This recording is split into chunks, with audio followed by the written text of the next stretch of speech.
آئین پاکستان کے تحت الیکشن کمیشن کی بنیادی ذمہ داری ہے کہ وہ ملک میں آزادانہ، منصفانہ، غیر جانبدارانہ انتخاب کا انعقاد کے لیے ایسے اقدامات اٹھائے جس کے تحت سیاسی جماعتوں اور امیدواران کو یکساں موقع فراہم کیا سہولتیں میسر ہوں، تاکہ آئین کی بالادستی قائم ہو اور ووٹرز بہترین ماحول میں اپنا حق رائے دہی استعمال کرتے ہوئے جمہوری قیادت کا انتخاب کریں۔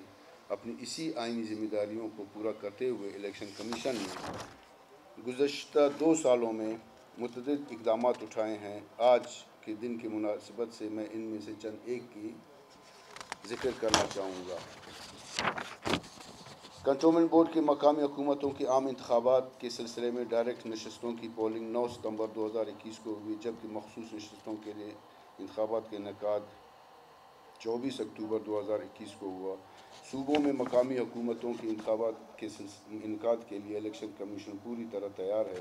اس سلسلے میں الیکشن کمیشن نے وفاقی و صوبائی سطح پر نہ صرف مراسلات جاری کیے بلکہ اجلاس طلب کیے گئے۔ الیکشن کمیشن کے روبرو سماعتوں کا سلسلہ بھی جاری رہا۔ اس سلسلے میں متعدد اقدامات بھی جاری کیے گئے۔ یہاں پر میں بلدیاتی انتخابات کے حوالے سے الیکشن کمیشن کی طرف سے اٹھائے گئے چند اقدامات کا ذکر کرنا چاہوں گا۔ بلوچستان کے حوالے سے ہے، بلوچستان میں مقامی حکومت انتخابات کو یقینی بنانے کے لیے chief secretary Balochistan secretary local government کو صوبہ حلقہ بندی کے درکار دستاویزات کا ڈیٹا اور نقشہ جات مہیا کرنے کو کہا گیا، لیکن وہ الیکشن کمیشن کو مہیا نہیں کیے گئے۔ لہٰذا الیکشن کمیشن اپنے آئینی و قانونی ذمہ داریوں کو پورا کرتے ہوئے صوبے کے لیے موجودہ قوانین کے مطابق حلقہ بندی شیڈول جاری کیا۔ اور عبدالخالق ہزارہ صاحب چونکہ یہاں موجود ہیں، وہ اس صوبے کے اسمبلی کا حصہ بھی ہیں اور حکومت کا بھی حصہ ہیں۔ یہ گلہ آپ سے ہے ہمیں کہ آپ کا حکومت الیکشن کمیشن سے بالکل تعاون نہیں کر رہا ہے، اور آپ کو یہ بھی ہم بتا دیں آپ کے تعاون کے بغیر بھی الیکشن کمیشن، اگر آپ کی حکومت کام نہیں کرے گی تو الیکشن کمیشن اپنا کام جاری رکھے گا۔ لیکن وہ شاید جو ہمیں آپ کے فیصلہ جات ملیں وہ شاید کچھ اس میں ایمبیگوٹیز ہیں۔